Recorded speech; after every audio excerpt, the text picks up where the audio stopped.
50 years. Can you believe that next year Star Wars will have been around for 50 years? Half a century.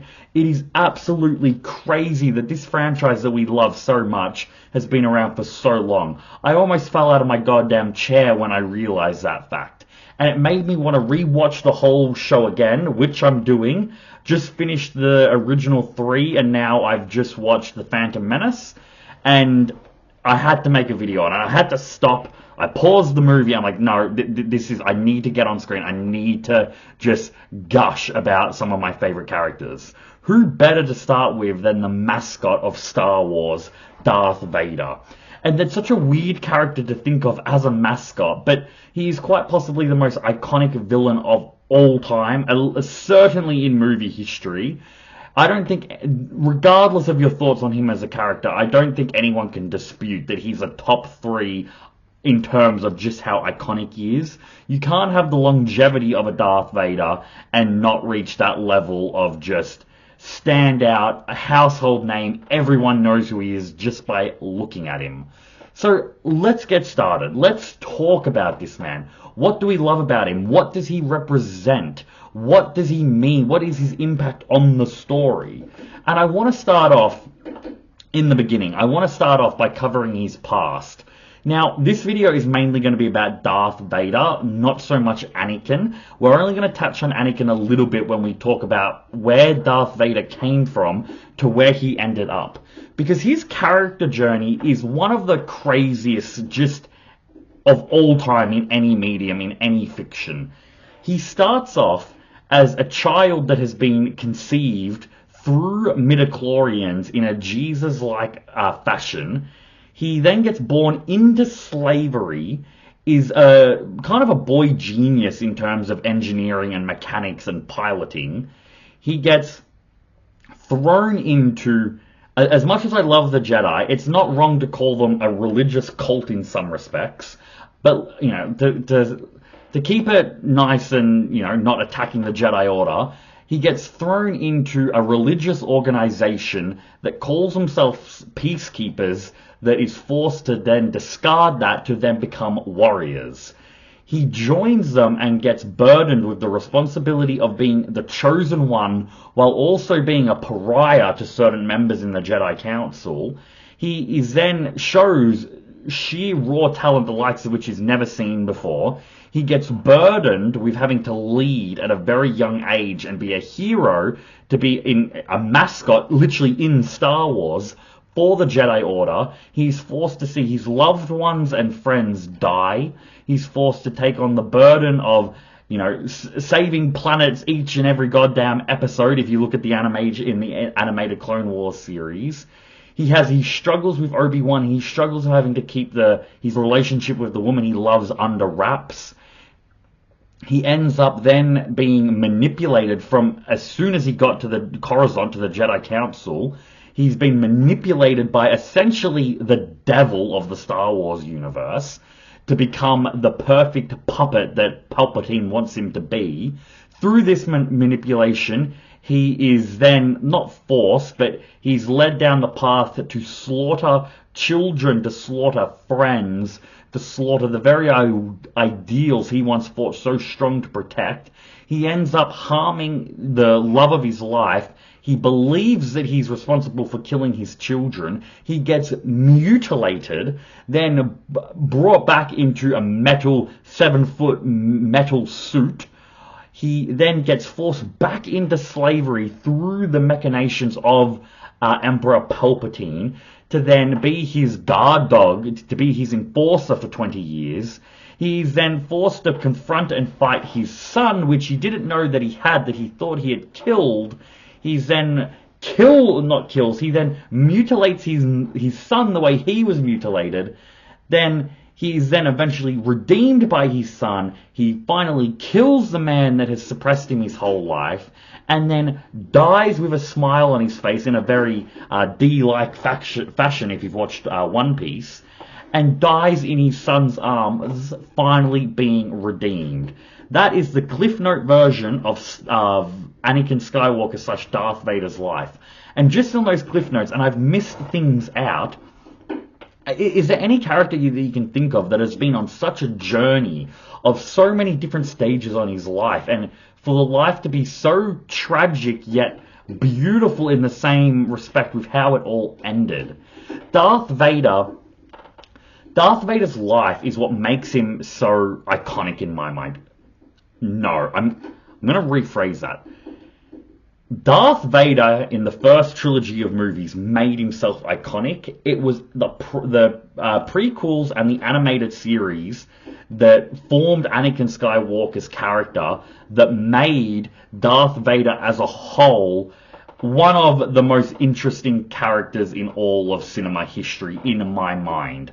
You can you can look at Anakin Skywalker's dialogue in the prequels of it being a little bit corny, and you're right. But overall, just his character journey, his personality, the way everything unfolded, he's one of the most interesting characters of all time. I'm going to get a lot of flack for this. Revenge of the Sith is quite possibly my favorite movie of all time. I like the original trilogy better overall. The fight scenes were obviously better in the prequels, and I do quite like Hayden Christensen's performance of Anakin, minus the cringy moments in the second movie. But Revenge of the Sith has absolutely everything, but that will be a video in and of itself. We've gone over Darth Vader's past. We had to do it in Cliff Notes, otherwise this video would be an hour long video, which, to be fair, I'm more than happy to do. But we've gone over his past. Let's touch on who Darth Vader was as a character. He shows up with one of the most badass entrances, one of the most iconic entrances of all time, after this massive spaceship star destroying, with the spaceship battle scene in space that no one would have seen before in 1977. With then his iconic walk through the hallway, the breathing apparition of his mask, him being 7 foot tall, decked out in black metal armor, the big cape on. He's towering over everyone. He's choking them with the Force. He is inserting his dominance into this scene to be such a memorable character. He confronts Leia, who he doesn't even know is his daughter at this time, which makes their interaction so much more interesting because she's showing no fear to Vader, which is something he's not used to. But he imprisons Princess Leia. He then has interactions with the generals of the Empire, which I find very interesting because we see a few different things here. He's more than willing to kind of take the back seat and let people like Admiral Tarkin take charge, which you wouldn't think for such a villain like Vader, that he'd be willing to take orders from someone that isn't a Force user. But he's not submitting himself to Tarkin. But Tarkin, Tarkin has a lot of Darth Vader's respect, and we see this with a little bit of their interactions in the animated Clone Wars series. But Vader respects Tarkin's kind of strategic brilliance and is willing to let him kind of take charge, which shows a level of humility that someone like Emperor Palpatine doesn't possess. And it makes Vader's character a lot more interesting, but we also learn some of his beliefs here. I forget his name, but one of the generals is saying that, Vader, you and your old sorceress ways, we're in a modern day here. We have the Death Star to be able to destroy planets instantaneously. And Vader just says to him, you will do wise not to underestimate the power of the Force. The power to destroy a planet is insignificant compared to the power of the Force. Because the Force is the universe itself. It is everything in the entire galaxy as in the Star Wars universe. And Vader knows that being able to control that power is so much more significant than a big old fuck-off laser beam that can destroy planets. And it's interesting that he shows such faith and ideology in the Force. It kind of indicates that he definitely still retains some of the teachings that he would have learned from the Jedi Council. Because obviously the Sith believe in the Force as well, but they're more about they don't put the Force over the way that the Jedi do. The Sith are more about themselves. I am so powerful. I am so great. People like Vitiate, people like Nihilus and Sidious, that they believe themselves all powerful and they are what control the Force. But it kind of seemed like Vader was showing a little bit more humility in being like, no, this is a power that no one person can kind of fully control. It is what makes this whole universe run, and it is so significant that these generals that don't know anything at all, that are in this new age time where there aren't Force users running around, they don't understand the sheer impact that the Force can have on the universe. So I think that's really cool as well. We see through the movies that Vader is more than happy, though, to kill his generals. He will kill them through, like, galaxies from other planets over video recordings, murder them, and then just say, hey, dude, the one next to you, you're now Admiral, don't fail me again. It's a level of intimidation that you could just imagine, that, like, imagine being this poor bastard where they probably don't even want this promotion because now they realize, oh, I am one step away from getting Force choked out of existence. And it creates a level of anxiety in all the crew members of these massive Death Stars and galactic ships and everything about how they must be feeling. They must be walking around on like the pins on needles, on eggshells, being like, oh my god, am I going to upset Darth Vader? Holy shit, what happens if I upset the Emperor? They live in such a hostile environment. It makes more sense why so many of them are kind of indoctrinated into the Empire itself and why it held such a power over everyone in the Star Wars universe. We see as well, though, that Darth Vader is more than happy to get his hands dirty. In the first movie, A New Hope, he willingly leaves the Death Star to go and confront the rebels in their TIE fighters trying to blow up the Death Star. He gets in a ship, he has a couple of men supporting him, and he's going to town. He's boom, boom, boom, boom, boom, happy trigger finger blowing everyone up, and we see just how great of a pilot he is. Even in his cybernetic state, there's no doubt that he's probably the best pilot we ever see in the franchise. Luke, of course, is very hyped up to be that as well, but I think Anakin overall, we see more impressive piloting feats from him. But it brings up a good question. Could Darth Vader sense that something might have been a little bit wrong in that attack of the rebels, where he's like, ooh, I'm not sure I want to be really sitting on the Death Star. I'm going to go join the fray and have kind of more control of my destiny. Because what happens if he didn't? Would Luke have just blown him up with all the rest of the Death Star? Like, he's not light speed. He can't just immediately transport to an escape pod and get the hell out of there when he realizes it's about to blow. So I reckon that's a very interesting kind of what-if scenario. My head kind of looks at it like Darth Vader had thoughts through the Force that, oh, if this is going to go according to plan, I need to get out there and start taking some of these guys out. And then ironically, that's what then ends up saving his life. But in the second movie, Empire Strikes Back, lots of people's favorite Star Wars movie, we find out that Darth Vader has the revelation that this young rebel that blew up the Death Star is the offspring of Anakin Skywalker, his son. And his whole realization of this is very interesting, because he's kind of like, impossible. That can't be the case. Well, we don't know this in the second movie, but we know he'd be thinking through hindsight that I killed Padme. She was carrying our children. I was responsible for causing all of that. And Padme's death from Anakin's hands, where he believed it was through his hands, which it was indirectly, that is the thing that I think keeps him in the dark side the most. Despite everything he did with the Jedi Council, it was his love for Padme and the potential family that they were going to create that really, really chained him to the Emperor, because he had nothing left. His reason for living had been taken away from him by his own hands. The amount of self-hatred that Darth Vader had was immense. In fact, it was that inner self-hatred that made him so powerful.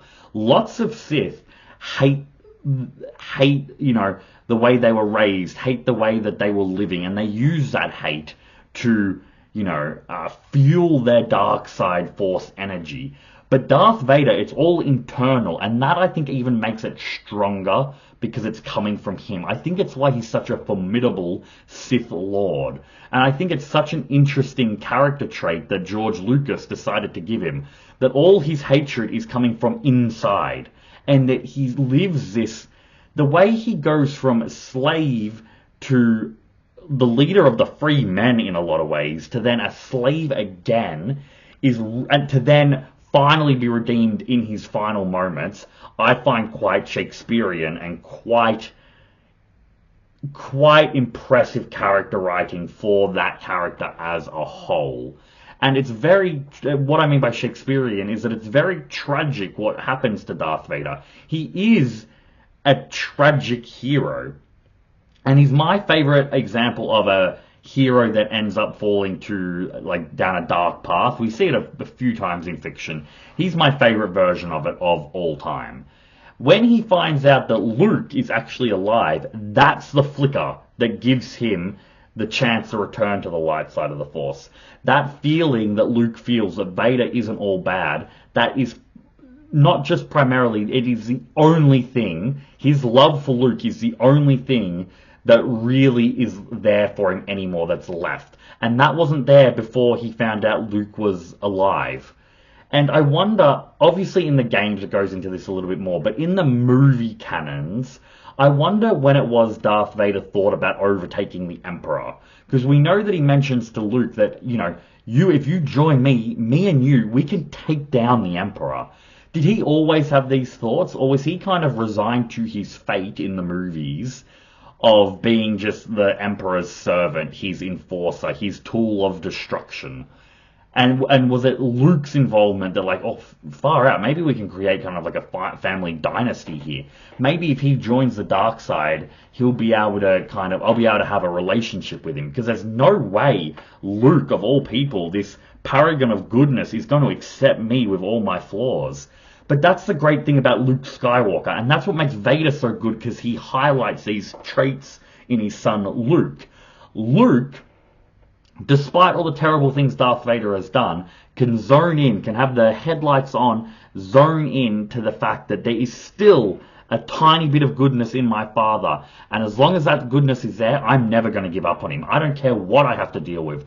Darth Sidious can electrocute me till I'm almost disintegrated. I will not give up on believing in my father. It is there. I know it is there. There is a man that he used to be in there, and I am going to get it out. And that bouncing off each other there was just phenomenal from Vader and Luke. The way Vader begs Luke to join him, and how he cuts off his arm. The way that then when Luke channels the dark side when Vader threatens to kill Leia, or not kill her, but turn Leia to the dark side in Return of the Jedi. Luke then goes angry, not activates, but channels the dark side. He's raining down with lightsaber blows, cuts Vader's arm off, and it's that arm being cut off and seeing that I have a, mechanical arm as well, I have a prosthetic too, is what really is like, I need to calm down. I'm showing all this symbolism with my father. This is what happened to him. This is what I need to avoid. I need to be better so I can bring my father back over to the light side. And the way they showed that through both of them missing an arm, I think was just phenomenal writing. And their relationship is one of the best relationships in all of Star Wars. I really love Vader and Obi-Wan too. Obi-Wan Kenobi and Darth Vader are probably my favorite characters in all of Star Wars. Quite possibly my favorite characters in all of movies. This is an anime channel. When we start getting into anime, things get a little bit more iffy. But it's one of 4 movies that can contend with my top anime. But Vader is such an interesting character. So much going on there with him.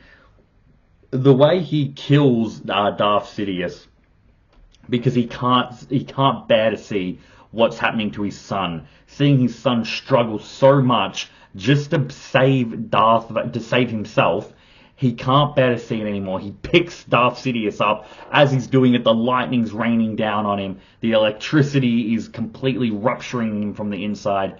But he will push through that. He will push through any pain.